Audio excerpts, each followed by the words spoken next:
He said, Jenny, this is our final decision. Please accept it. And he hung up on me.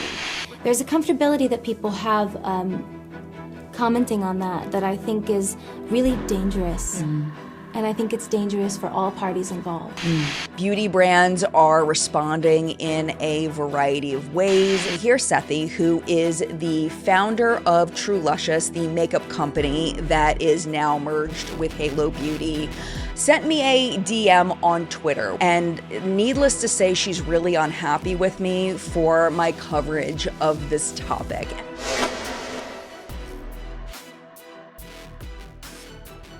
Hello, my friend. Welcome back to What's Up in Makeup, your weekly look into the cosmetic industry news that has happened across the beauty space. Before we get started with today's top news, we need to take just a moment to thank this week's sponsor. This video is very kindly sponsored by Typology.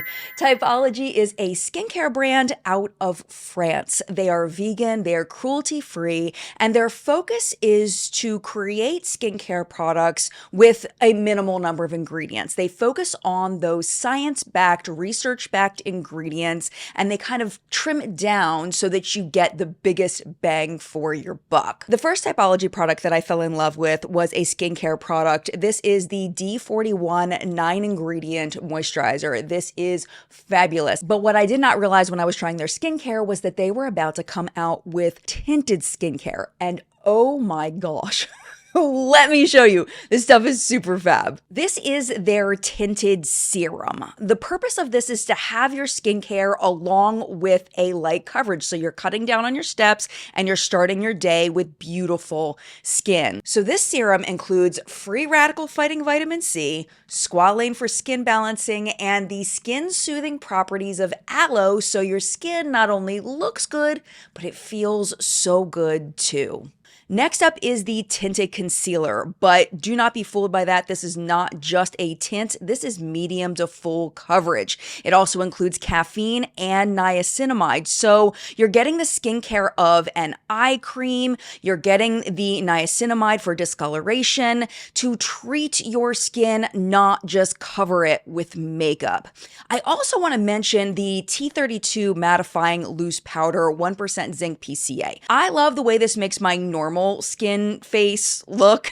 It is mattifying, but it doesn't make my skin look flat. But if you have oily skin, it does have that zinc PCA in it to absorb excess sebum for that long-lasting look. And finally, we have got to talk about the lip oil. These are absolutely beautiful. You can choose a more tinted version or an untinted version depending on the look that you're going for. The tint in these is beautiful. You can actually see it, but it isn't overpowering. Today I'm using Black Cherry, which is my absolute favorite, but like the other products, they have skincare in them. Squalane, jojoba oil, vitamin E for skin balancing and moisturizing of your lips. And I need that so much right now since it's winter time here in the US. I wanted to take you outside to show you what this looks like in natural light. You can really see the difference in my skin between the Typology side and the no Typology side. And that's why I've been using these so much since they sent them over, because they look good both on camera and in everyday life walking around. Some of the makeup I wear on camera, it'll seep into fine lines, it'll emphasize any texture that I have. But these products are so beautiful in person. They don't seep into my fine lines and wrinkles. It's just such a gorgeous finish. If you're interested in trying these out, Typology does offer free shipping over $60. And if you use my link below and you spend over $40, you will get a free gift of their bi-phase makeup remover with 1% pea peptides and castor oil. But this offer only lasts for the next week. So if you want that free product, then you need to click on it within the next 7 days of when this video went live. So thank you again so much to Typology for sponsoring this video. Y'all know I am super picky about who I partner with, and they made the cut. 100%. Absolutely. You are going to see these more on my channel unsponsored because I love them with my entire heart and soul. And with that being said, my friend, it is now time for What's Up in Makeup.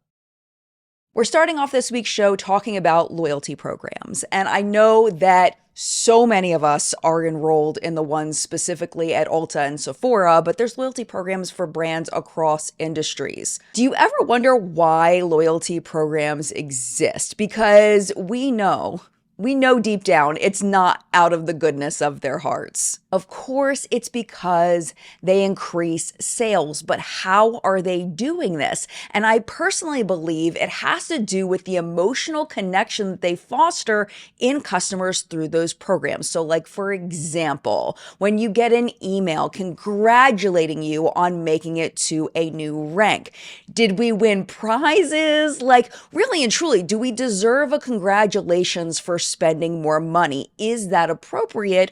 Or are they just manipulating us? Another thing they do is they specifically use the word earn when relating to points.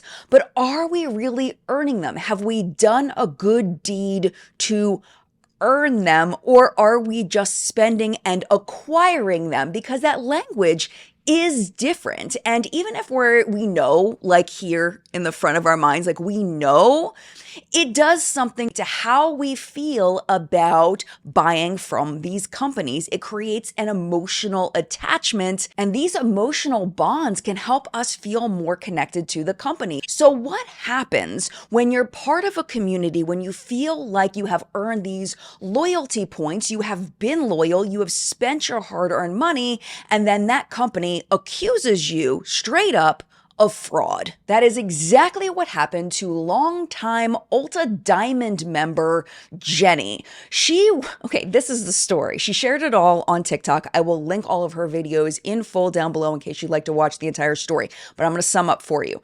Basically, right before New Year's, Jenny went to make an online purchase from her Ulta account, and it wouldn't go through.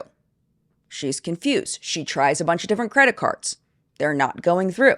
Still very confused. It just says that she can't make online purchases. So she calls the next day. She speaks to 3 different supervisors, and all of them say that there was fraud found on her account. One of them tells her that the decision is final. There's nothing she can do about it. And then promptly, according to her, hangs up on her. And one of the points that she makes is that there was no warning of this. She didn't get an email. She didn't get any kind of heads up, no explanation. Just your account is fraudulent. I know you've presented all of these things to us that show your account is not fraudulent, but we've made our decision and that's it. You're a fraud. So after this happens, Jenny is, in my opinion, rightfully upset. She goes to her TikTok. She has about 400 followers and she starts venting her frustrations.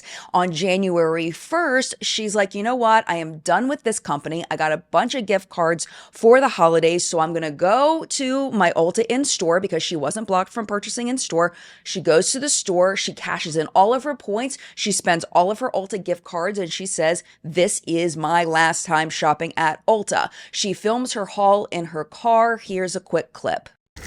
My last Ulta haul ever.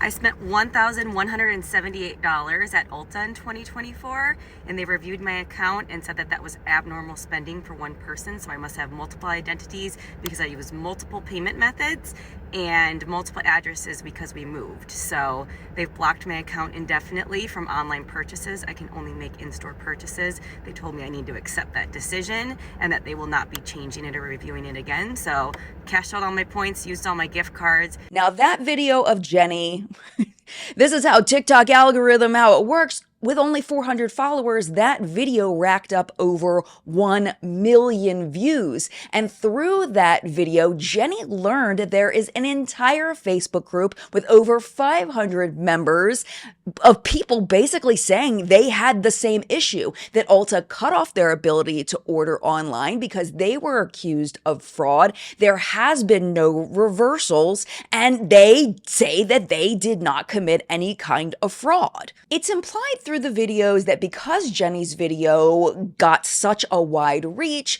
that she was able to connect to someone that communicates with Ulta headquarters. She calls herself a customer advocate, and she says in the call that her job is to connect customers with the higher up. So it sounds like Jenny's talking to the right person.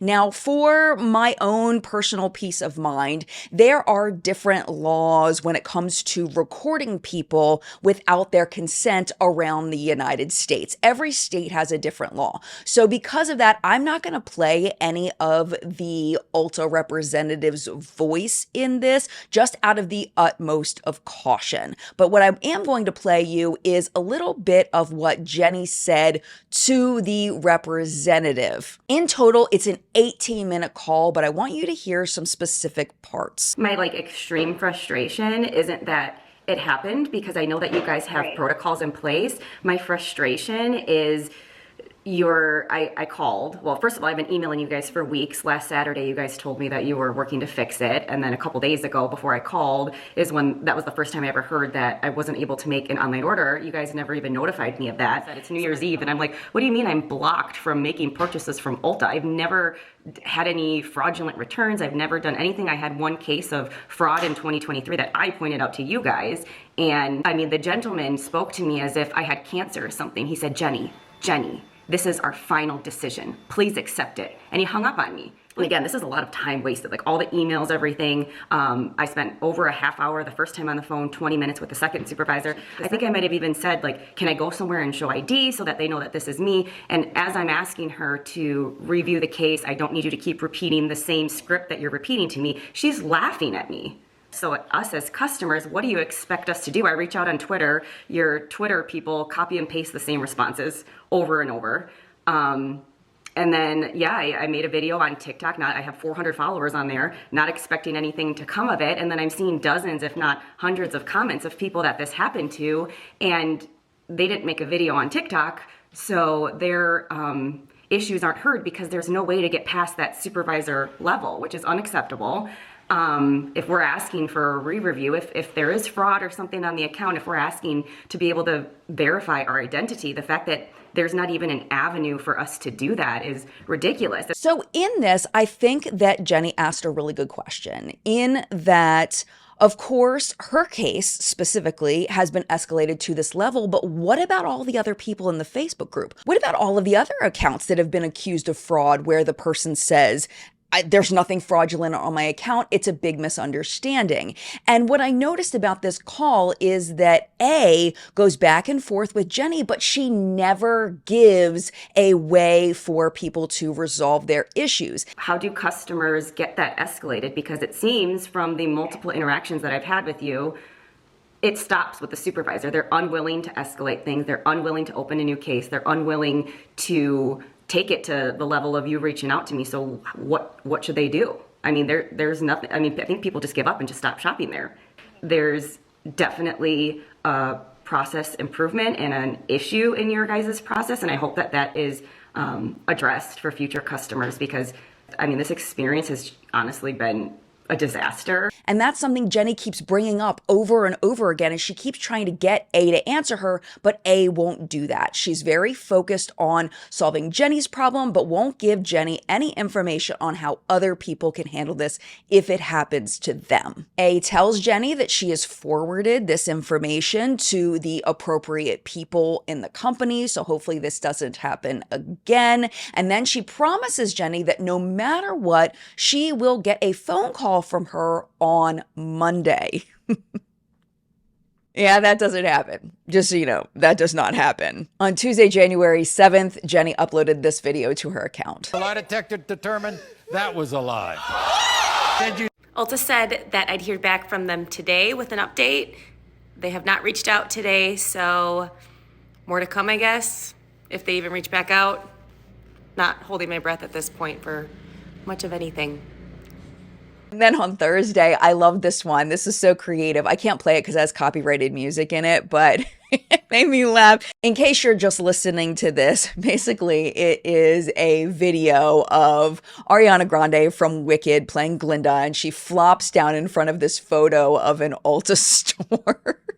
And she's being super dramatic. The audio clip is from the song Defying Gravity, and Cynthia Erivo's voice is singing, "It's me, And then it's, so if you care to find me. Like, I can't sing, of course, obviously, but you get the point. The text on the screen reads, me being dramatic until Ulta Beauty fixes everyone's blocked accounts. I thought that was super cute. This is when I started doing a little bit of digging, knowing I wanted to talk about this in What's Up in Makeup with you today. So I contacted Ulta. I sent an email through their customer service. I also DM'd them. I have not heard anything back from them. I also joined that Facebook group that Jenny was talking about. I posted in the Facebook group asking people to tell me their stories, and I want to thank very quickly Amy, Misty, Renee, Cami, Melissa, Jamie, Jackie, and Kayleen for responding. And this is very interesting because what Jenny had told customer service was that she could explain what was happening with her account.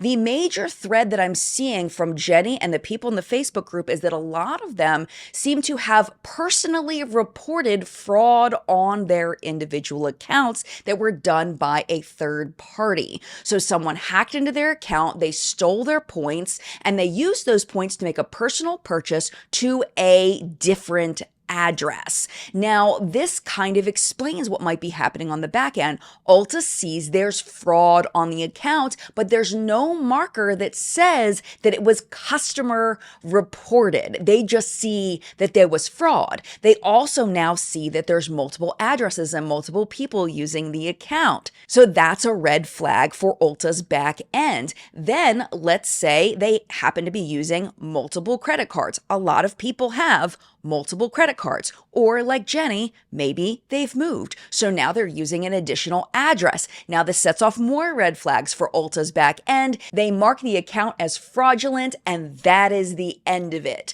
That seems to be the underlying issue. There were some other issues reported by the Facebook group. Like, for example, one person said that she was accused of buying in bulk in order to resell items, but she says that she didn't buy multiple of the same item like that it didn't make any sense. Another person said that she was accused of having multiple people using her account. She said that that's just simply not true. The other thing I learned is that this has been happening for literal years. One person said that their account got blocked 7 years ago. So to me, it sounds like the problem is that they aren't communicating in their back end with something as simple as maybe a check box that someone can put when someone reports fraud, just that it says that the customer reported the fraud. I feel like if a checkbox like that would add an additional data point that could clear all of this up. I don't work for Ulta. I don't know what their back end looks like, but that's just what I'm thinking being an outsider. To wrap this up, on Friday, Jenny posted a final update on what was happening behind the scenes. This is what she said. My last Ulta Beauty update. So did not reach back out to me Monday. I actually reached back out to her via email and said that I was expecting to hear from her Monday. She finally responded and said that they were able to reverse the decision for my account being blocked, and that she apologized. And I responded back to her and said, although I appreciate that my account was able to be resolved, what about everyone else? Seems like at least hundreds, if not more, other people that this has happened to. Would she be open to me collecting that information, maybe via secure Google form with their name and email or phone number associated with the account? So obviously I can't give her information out, but then they could have a way to reach out to people that are having the same issue where they can't get their account looked back into. She responded and said she's not allowed to discuss other customers' accounts with me, and basically left it at that. Just left a bad taste in my mouth that it appears at least that they don't need us as customers, don't want to keep us as customers. So yeah, that's where I'm at. I actually also spoke to the lawyer that is currently in a class action lawsuit with Ulta, something with their employees. And he said, although I agree with you that what Ulta is doing is morally wrong, I don't see anything legally that they're doing wrong. This is where I want to bring it back to what I was saying in the beginning. If a brand is going to cultivate an emotional response, a personal connection to these points, they can't get upset when the person takes it personally when they're being accused of fraud that they say they did not commit. These customers are seeing, I have been loyal. I have spent my hard-earned money at your company. You're going to accuse me of something I didn't do and prevent me from purchasing online? How does that make any sense? I hope Ulta steps back and just looks at it from the customer perspective like that, and their role in creating this emotional response and this emotional attachment to their point system. As Jenny's frustrations highlight this broader customer service issue, I think that it's important to note that Ulta is actually changing CEOs right now. They've actually already made that switch. So Dave Kimball was the CEO for the last 11 years. Now a woman named Keisha Steelman is taking over. And what's interesting about Keisha's history is that she's been in retail a really long time, starting off with being a manager at a Target store. According to her LinkedIn page, she moved up a little bit in the Target Corporation before she ended up in higher administrative positions at Expo Design Center, Home Depot, and Family Dollar. She joined the Ulta team in 2014 as the Chief Store Operations Officer, and she's been with the company ever since. She became the Chief Operating Officer, or the COO, in 2021, and she became Ulta's brand president in 2023. Now she's taking over as CEO and she's maintaining her role as brand president. I'm really curious if she is going to in any way pay attention to this issue on the back end with customers.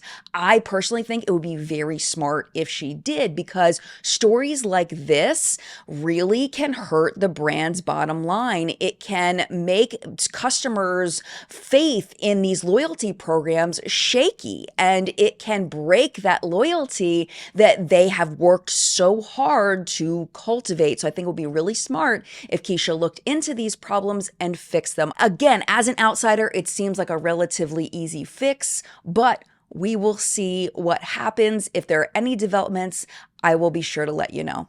At this point, we have all heard the horrible news of the absolutely devastating wildfires happening in the Los Angeles area of California. Thousands of people have lost everything, and as of me recording this video, the fires aren't slowing down. Beauty brands are responding in a variety of ways. So what I did was I went through my Instagram and I just scrolled. And every time I saw a brand talking about the wildfires, I screen captured it, and I'm going to show you what I found. So here's a rundown of what came up on my personal feed. There's brands posting messages of hope, posting resources, places that people can donate. Those brands include Lunar Beauty, Youthforia, Persona Cosmetics, Josie Moran, Ipsy, Wet n Wild, Danessa Myricks, Beekman 1802, The Creme Shop, Urban Decay, and Prados Beauty. There's also brands that are gifting products or gifting essentials like clothing and shampoo and things like that. Those brands include Half Magic, Peter Thomas Roth, Soko Glam, Pacifica, Glow Recipe, Milani, Ulla Henriksen, California Naturals, and Girlactic. There are also companies that are making direct monetary donations to charities and organizations that are helping in the area. Those brands include One Size Beauty, First Aid Beauty, Pure Cosmetics, Morphe, Benefit, Jason Wu Beauty, Pharmacy Beauty, Therabody, Moira Cosmetics, Say Beauty, Summer Fridays, and BK Beauty. Now, one thing that's really important, I think, to note here is that brands do not have to publicly say when they are donating or doing anything, or that they are concerned, in order to be actually doing something behind the scenes. So it's really important not to generalize and say, if I didn't hear from this brand, or if they're not posting about it, then they're not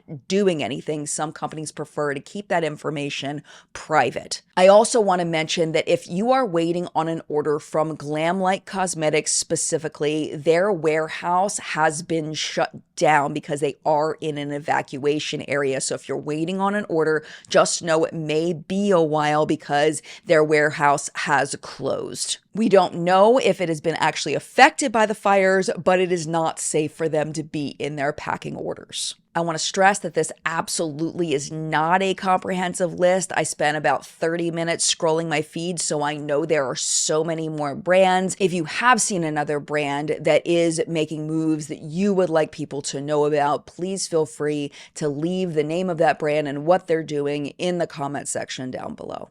Last week, in light of Laura Lee Los Angeles closing, we talked about what it takes for an influencer brand to keep going in today's beauty space. Now, this past week, the Fashion Law actually posted a very similar kind of article, but it focused on celebrity brands and saying basically that celebrity brands can't just rely on their celebrity status in order to be successful in the industry. The brands that came to my mind pretty instantly were Kristen Bell's Happy Dance skincare line and Lauren Conrad's makeup line that they launched. They looked like they were doing fine, and then they closed.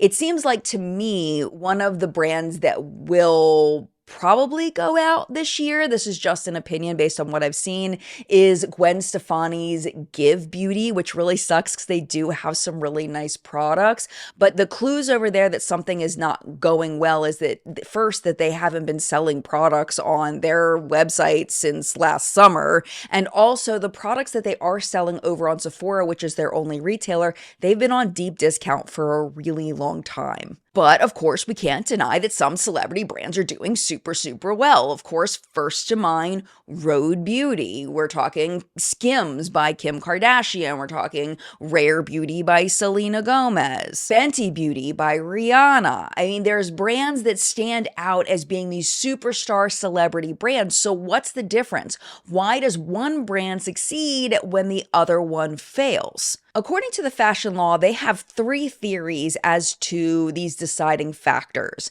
The first one is product quality, the second is authenticity, and the third is positioning within the target market. So for example, when they talk about product quality, they cite Kylie Jenner's Kylie Skin. And when she first launched, she launched that walnut scrub, and there was a huge stigma in the skincare industry against walnut scrubs at the time because of the St. Ives product. People were talking about micro tears. I feel like there was something that happened where people kind of debunked that at this point, but back when that product launched, people lost their minds, and a lot of them lost trust in Kylie Cosmetics because they had launched this particular product. When it comes to authenticity, I forgot about this.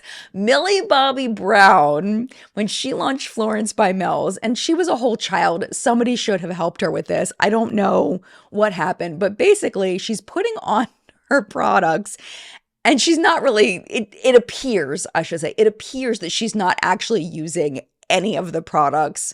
It was like, what is even happening? Here's a clip. And then we are going to start with the Get That Grime scrub. I'm really excited to use it because I do still feel some of the makeup on, and I know that this will fix it. So I am just applying now. You all look somewhat presentable. I'm going to go wash off. Okay, so I just wiped that off, and now I'm going to do the Clean Magic Face Wash. Let's go. Okay, so I'm applying now. Oh, you immediately feel better. Okay, now I'm going to wash it off. Okay, and now I'm going to put on the Dreamy Dew Moisturize. This is my favourite part of my skincare routine, is then moisturising my skin after a long day. It needs refreshing, and that is what Florence does for my skin. The fact that she's cleansing her face and still has eyeliner on, people found that to be very strange. With misalignment, the Fashion Law cites, I was surprised to hear this, Jessica Alba's Honest Beauty. Apparently, when that brand launched, people were using the sunscreen and saying that the sunscreen didn't work. Like, they were still getting sunburned, even though they were using the sunscreen appropriately, which is very, very odd. The article argues that there were other allegations of, quote, misleading product claims that eroded trust. Additionally, while the brand was positioned as eco-conscious and affordable, some premium price products alienated a portion of the target audience, creating a disconnect between its mission and consumer expectations. Now, if you remember last year on What's Up in Makeup in 2024, we were counting all of the celebrity beauty brand releases, and we counted 14. There may have been more, but there were at least 14, which is a lot. And if we're playing the odds here, some of them will not survive. The question is at this point, which ones? Because as of now, from what I've seen, they're all still alive and doing okay. Personally, what I wanted to add to this is I feel like part of it is that you have a celebrity that has another full-time job. They have other projects that they're handling, so they have to make sure that they have a team that can have things running smoothly while they're off doing their other projects. Also, if the celebrity just loses the passion for the brand, which can sometimes happen, that team has to be able to carry it on, even when the person who is the founder or the face of the brand just doesn't necessarily feel the vibe anymore. Of course, the products have to have consistently good quality that stands out in the market. Without that, people will purchase, feel like they wasted their money, and they just won't go back. And finally, the last point I want to make is the same thing I said about influencers. If they really want to thrive and do well, they have got to get outside their core fan base and their core audience, because there are way more people for every celebrity that are not fans of that person than there are fans. So you've got to eventually reach outside of that fan base and get new customers that maybe aren't even interested in the celebrity. So which brand new celebrity brands from 2024 will survive in 2025? You know I'm going to be keeping my eye on it. When you think of shady brands, like brands where you're like, yeah, this brand has an ethical problem, Lush would not be at the top of that list. Honestly, I would put Lush at the very bottom of that list. They've built a reputation on ethical practices, on sustainability, on treating their workers well, of being a family. They've built their whole brand on that, but they are facing some criticism based on their holiday hiring. What people are saying is that Lush UK hired out gig workers to help them with their holiday orders. And the issue with that is that the gig workers were not protected by the UK's labor laws, in that they didn't even necessarily have to provide them breaks. They didn't necessarily have to keep them to a certain schedule number of hours to work. And that's because they're considered freelancers. In this article, there aren't specific allegations from specific people that they did do anything wrong, but I found it interesting that it was even brought up at all. And I wanted to mention it because I'm curious whether this is going to develop into a bigger story, into a bigger issue of cosmetic companies hiring gig workers and then going around labor laws. So I wanted to mention it just in case, so we have a beginning touch point in case this blows up. Are you ready for this week's Halo Beauty update? I personally have been very interested, and I know you have as well, watching and seeing how the new owners of Halo Beauty are moving within the space. How are they promoting their products now that Tati Westbrook, who was the face of the brand, the one that seemed to be the powerhouse between growing the brand, now that she has left the company? This week, we don't have any kind of strange advertising photo or unclear clean beauty claim. What we have is an incentivized program for before and after results pictures, and I'm very curious to hear what you think about this. Before and after pictures are fantastic to show customers what a product can truly do. So many brands have before and after pictures in order to promote their products. And honestly, I feel like a product like Halo Beauty's hair, skin, and nail vitamins and their Kiwi supplement, I feel like before and after pictures are really necessary in order to tell the full story of the product. So of course, Halo Beauty needs these. Last week, they opened up what they're calling a 60-day transformation, and they're offering an incentive for it. This is how it works. So what customers are supposed to do is they're supposed to log on to the Halo Beauty website, and they're supposed to sign up for a recurring subscription of either the hair, skin, and nails vitamins or the HSN or the Kiwi vitamins. Then they're supposed to take before pictures of whatever it is they feel like these supplements are going to help. They take the supplements for 60 days and then send in after pictures. The photos must be emailed to the brand by March 16th of 2025. That's about 65 days after it opened up. The last slide says, quote, "Everyone wins. Submit your photos and get a gift card worth up to $100 to the Halo Beauty or True and Luscious store." True and Luscious is the makeup company that has merged with Halo Beauty. They're now under the same umbrella. I was questioning in my head whether customers would have the choice or whether it would just be assigned, and they clarified later that the customer, yes, would have a choice which brand they wanted the gift card for. Now, you may have already heard the language that stood out to me as being potentially problematic, and that is the words up to $100. I wish that they had just said a $100 gift card. I don't understand why it's up to, because this is the thing. To participate in this program, there is an initial investment. You have to sign up for the subscription and you have to get at least 2 months worth of the vitamins in order to participate. So for the HSN vitamins, that is a $90 investment. For the Kiwi, that's a $36 a month subscription, making it a $72 investment. On top of that, there's the time it takes to take the photos in good lighting and make sure that they're good. And remember, this is a gift card. It is not cash, so it must be used on one of their websites. So best case scenario, they get a $100 gift card that will get them about 2.5 months worth of supplements for free, or it'll get them a handful of makeup products. But worst case scenario, they give out like a $10 gift card, which would buy absolutely no products on either website. I personally don't think that they would do that, but with the disclaimer of up to, they absolutely could if they wanted to. Beyond that, there are multiple other things that I see here that could be a problem with this setup. I'm not saying it will be a problem, but it could be a problem, and some of them have to do with our US FTC, the Federal Trade Commission, and their regulations. Any photos that are part of this program have to be marked as incentivized photos. If Halo Beauty does not mark them as incentivized, that could be a problem. The other issue I see has to do with the time window. They've literally given 65 days for a 60-day challenge, and this excludes people who are already taking the supplements. This would have to be a new customer because you're looking for that initial change of your hair or your skin.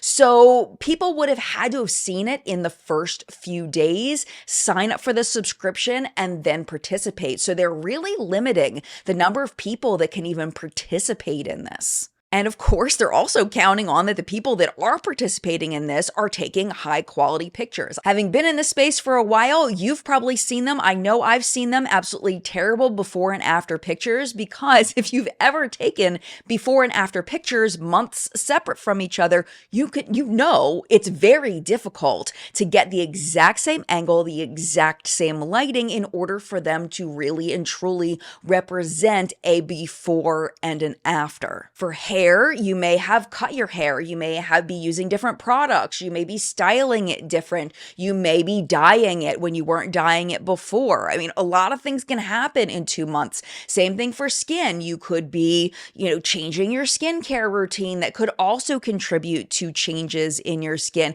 There's so much that can happen that can invalidate these photos. That's basically what I'm trying to get across here. And this is a problem because Halo Beauty in this offer has no control over what's happening here. So here is my unsolicited advice for Halo Beauty and what I wish that they had done instead, because of course they're going to want before and after pictures.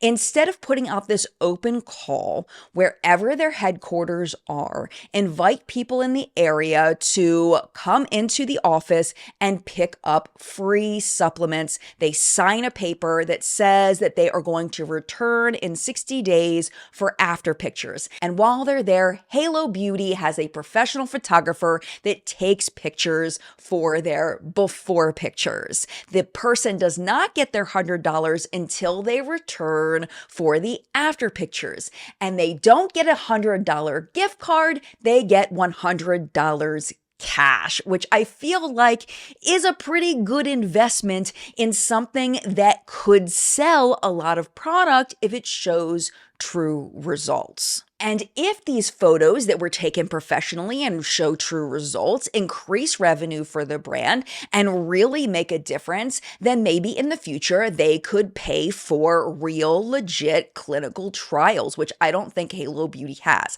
I don't know that for 100%, but I'm pretty sure they don't have actual clinical trials on the efficacy of these products. As a side note to this story, on Friday, Mahir Sethi, who is the founder of Luscious, the makeup company that is now merged with Halo Beauty, sent me a DM on Twitter, which I don't even know why I logged on to Twitter because I never do. It was just by chance because I'm off that platform at this point, but I found a DM from Mahir, and needless to say, she's really unhappy with me for my coverage of this topic, and I get it. I haven't been complimentary. I've expressed opinions of distaste and really not liking the moves that Halo and Luscious have been doing since the acquisition. If there's any message, anything that I got wrong, anything that is not accurate, I would be more than happy to let you know about it. She did tell me one thing. I think we're on quite a bit of a time difference. And again, this just happened on Friday. I film on Saturdays. So the one thing that she did tell me was that Luscious, according to her, did not acquire Halo Beauty. They just merged under new management, which is interesting because the press release that was put out by Halo Beauty said that Halo Beauty was acquired by a female-founded makeup company. So something doesn't match. I'm hoping my communication with Mahir will continue and I'll be able to get a better picture of what's really going on. That's going to be up to her. But just so you all know, I am all about the truth, whatever it may be. I do not wish ill on either of these brands, but I do find this fascinating, and I know you do too, so I am not going to stop talking about it because it is relevant in our space. Hello, Editing Jen here. Of course, right after I was done filming, I had the opportunity to continue my conversation with Mahir. Here are some takeaway quotes. First one is that she said, quote, "The press release you referenced is not correctly worded. True and Luscious, my brand, was acquired by a Canadian company that buys consumer brands and scales them. Then they acquired Halo Beauty and merged it into True and Luscious because both brands are made for similar customers. I currently hold no equity, but I'm staying on to guide product development." I was confused by this, so I asked directly, "Did True and Luscious acquire Halo Beauty?" She responded, "Yes." She then told me that she is consulting on True and Luscious and is not involved with Halo at all. She followed with, "I pour all my heart and hard work into creating and growing True and Luscious, and we are a sound, authentic brand, not private label. All formulas are from scratch. I also consult with beauty giants around the world on their formulas. 17 years of experience in makeup." After a bit of back and forth about what Tati's former business partner had told her about the falling out, Mahir told me, quote, "I just personally wanted to set the record straight. Namely, Halo products and True and Luscious products are sound and authentic and will continue to serve customers." So that is her side of things, and I wanted to make sure that I shared that with you. Now back to the video. So hopefully my communication with Mahir will continue, and I'll have lots more to share with you next week, so make sure you subscribe so you don't miss it. To wrap up the show today, we have our second mention of Wicked. It's popular right now. Popular. Oh, sorry. Okay. Anyway, I saw it twice. In case you want to know how much I loved it. I know not everybody did. It's not for everybody, but I loved it. Anyway, I want to show you a clip from an interview with the two stars, Ariana Grande and Cynthia Erivo, with an interviewer named Sally. She is a French influencer that does a lot of journalism. She specifically looked at Ariana and asked her a question about beauty standards. Here's the clip. I have a question for you, Ariana. Your character, Galinda, it's actually very interesting because she's beautiful, she's perfect, but you can tell that she is finally being pressured by society beauty standards. She does it for herself, Performing. but also, to please Yeah. people, to show that she's the most beautiful. And I'm wondering, how do you do to cope with beauty standards, to critics, to looks? Because this is something that is so overwhelming for women to always look perfect. How do you deal with that? My goodness. Yeah. I'm not gonna. It's okay. It's okay. It's just. It's a good question. Really good question. Thank you. Because, I've been kind of doing this in front of the public and kind of been, a specimen in a petri dish really since I was 16 or 17, you know. So I have heard it all. I've heard every version of it, of what's wrong with me. And then you fix it, and then it's wrong for different reasons. And then, but that's everything from, even just the simplest thing, your appearance, that you're young and you're hearing all kinds of things. It's hard to protect yourself from that noise. And I think it's something that is uncomfortable no matter what scale you're experiencing it on. Even if you go to Thanksgiving dinner and someone's granny says, "Oh my God, you look skinnier, what happened?" Or "You look heavier, what happened?" It's like, that is something that is uncomfortable and horrible no matter where it's happening, no matter the scale it's happening on. And I think in today's society, there's a comfortability that we shouldn't have at all. Commenting on others' looks, appearance, what they think is going on behind the scenes, or health, or how they present themselves, from what you're wearing to your body, to your face, to your everything. There's a comfortability that people have commenting on that I think is really dangerous. And I think it's dangerous for all parties involved. I just don't invite it in anymore. It's not welcome. I have work to do. I have a life to live. I have friends to love on. I have so much love.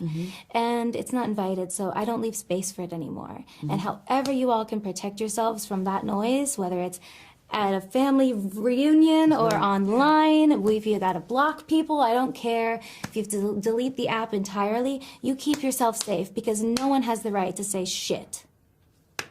Amen. Yeah, amen. And this absolutely broke my heart, because even though we don't know the scale of what Ariana goes through and what other celebrities go through, I think we've all felt that pull of having to live up to beauty standards and feeling like we fall short of those. So I thought that this was a good reminder that these beauty standards affect everybody. And the best way that we can support each other is just to embrace people for who they are, what makeup they want to wear or don't want to wear, whatever weight they are, whatever their skin looks like, however tall they are, or the clothes they choose to wear, just letting people be themselves and realizing that the way that someone looks is something that we don't need to comment on that. We just don't. And that, my friend, was What's Up in Makeup top news this week. Thank you so much for watching. I hope you enjoyed the show. And of course, thank you as always to the What's Up in Makeup Facebook hunters. Their names are scrolling below me. Thank you for all of your submissions this week. I appreciate you very much. Our live chat today will be at 10 a.m. Eastern time. We're going to be hanging out, talking about makeup. I would love for you to join us, but I know not everybody can. Totally fine. If you would like to hear our live chat on the replay, it's very easy to do. Head to my channel page, click on the live tab. They're all there. But if you want an easier way, all you need to do is hit the subscribe button, because then my live chats and What's Up in Makeup and my Friday deep dives will just show up in your subscription feed. Very easy. And also it makes my numbers go up and makes me look super cool. So thank you for that. If you've subscribed recently, I appreciate you. I know a lot of you are new subscribers, and I appreciate you being here. Speaking of being here, if you would like to stay, if you don't want to go, I would love if you would stay. I would love for you to hang out longer. YouTube should be recommending a couple videos for you over here. The bottom video is last week's top news segment in case you missed it. And YouTube is actually going to pick the top video for you based on my catalog and what they think you want to watch. But if you've got to go because you've got stuff to do, it is absolutely no problem. Thank you for hanging out as long as you did, and mad love to you. I will see you in a video very soon. Tomorrow, actually. Bye!